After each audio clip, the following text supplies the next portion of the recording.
Hello mga kabakyard, isang mainit na umaga po sa ating lahat. So summer na talaga mga kabakyard at grabe na talaga yung init. So 7 a.m. nga pala ngayon ng umaga at nagpapakain ako sa aking mga alagang parakit bajirgar.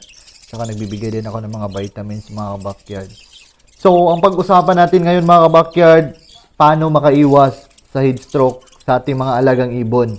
Dahil summer na tayo, saka ang init ng panahon. So, bago natin pag-usapan mga backyard kung paano makaiwas sa stroke, intro muna tayo.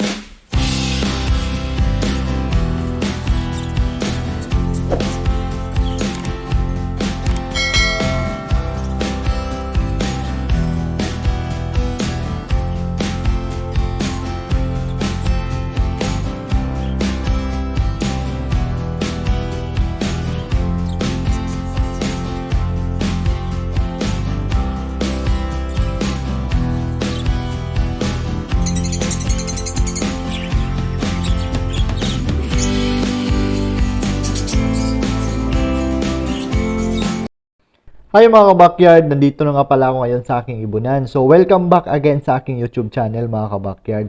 So kung bago ka pa lang sa aking channel, ask ako na malaking favor sa iyo, please like, share, and subscribe para lagi kayong updated sa mga ilalabas kong ideas, tips patungkol sa aking mga alaga dito sa bahay.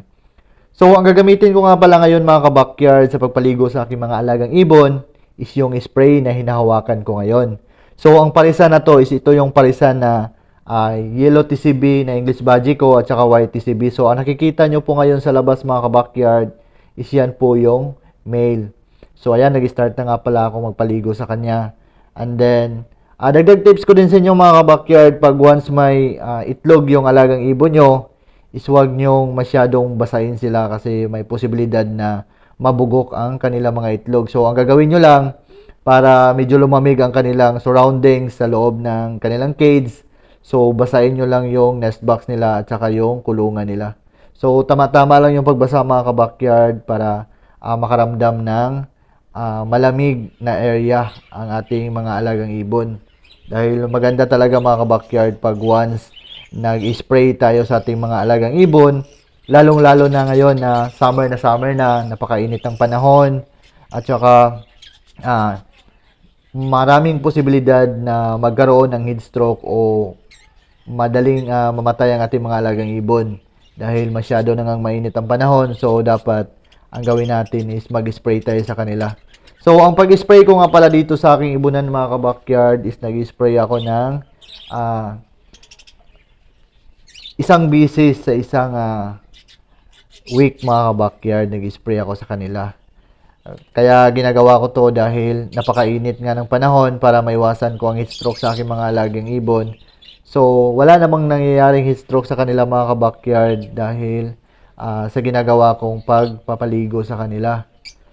So, pag once may mga painakay yung mga alaga nyong ibon, mas mabuti na basahin nyo yung labas ng nest box and then yung parents niya para makaramdam sila ng malamig na simoy ng hangin sa kanilang cage. So, ayan mga kabakyard, pinapaliguan ko ng lahat ng aking mga alagang ibon.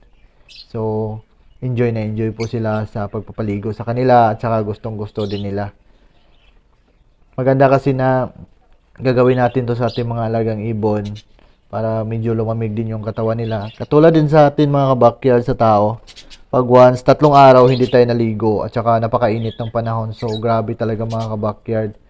Parang mainit na talaga yung pakiramdam mo. So, ganito din ang ating mga alagang ibon. So, dapat lalong-lalo na ngayon na napakalakas ng init. So, dapat gawin natin ito na mag-spray tayo sa kanilang mga cages. Mag-spray tayo sa kanila, paliguan natin sila. So, ayan mga kabakyard, pinaliguan ko rin ang aking 4 na African lovebirds. So, binaklas ko nga pala tong parisan ko mga kabakyard na blue fisher at saka yung double factor Ewing ko na hen. Dahil nga napakainit ng panahon, tapos yung mga inakay nila is 2 lang. So, okay lang yun mga kabakyard, kahit 2 yung mga inakay nila, at least nakabigay sila sa akin. And then, nasold naman yung 2 inakay nila. So, bininta ko bilang hand feed dahil mayroon akong isang kaibigan na nag-request sa akin at saka pumunta sa aking ibunan at natipuhan niya yung dalawang painakay ng aking double factor Ewing na opaline at saka yung blue fisher ko na male. Kaya ngayon, nasa blind cage ko na sila. Nasa blind cage ko na sila nilagay mga ka-backyard para maka-exercise yung pakpak nila. So, hindi ko muna sila isasalang for breeding ngayon dahil nga napakainit ng panahon. So, baka by last month of April, isasalang ko na sila ulit. So, ito namang pastel opaline ko mga ka-backyard, binaklas ko nga pala sila sa kanilang cage dahil nung hinawakan ko ang hen, so hen nga pala ito mga ka-backyard, grabe ang payat niya.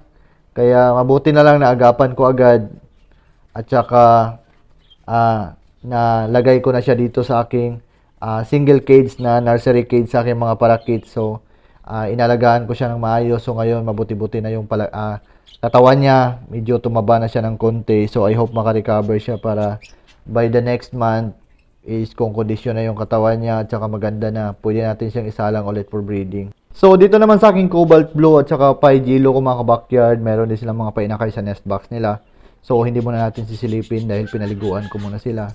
So, next kong pinaliguan mga backyard is yung blind cage ko sa aking mga prillback hagurumo, yung mga hagurumo ko at saka yung mga English budgie ko. So, ayan mga backyard, kitang-kita nyo, gustong-gusto talaga nila na paliguan sila.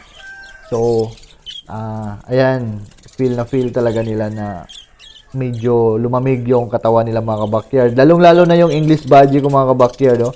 So, masayang-masaya talaga siya na ini-sprayhan ko. At saka, binibigyan ko sila ng spray sa kanilang katawan. So, ayan, naliligo na po sila mga ka-backyard. So, ganito lang yung gawin nyo mga backyard pag once mainit talaga yung area nyo. Huwag nyong kalilimutan para maiwasan nyo ang heat stroke sa inyong mga alagang ibon. Paliguan nyo sila. Isang busy sa isang week mga ka-backyard is maganda na yon. At least na paliguan nyo sila, lumamig yung katawan nila para hindi kayo mamatayan ng ibon.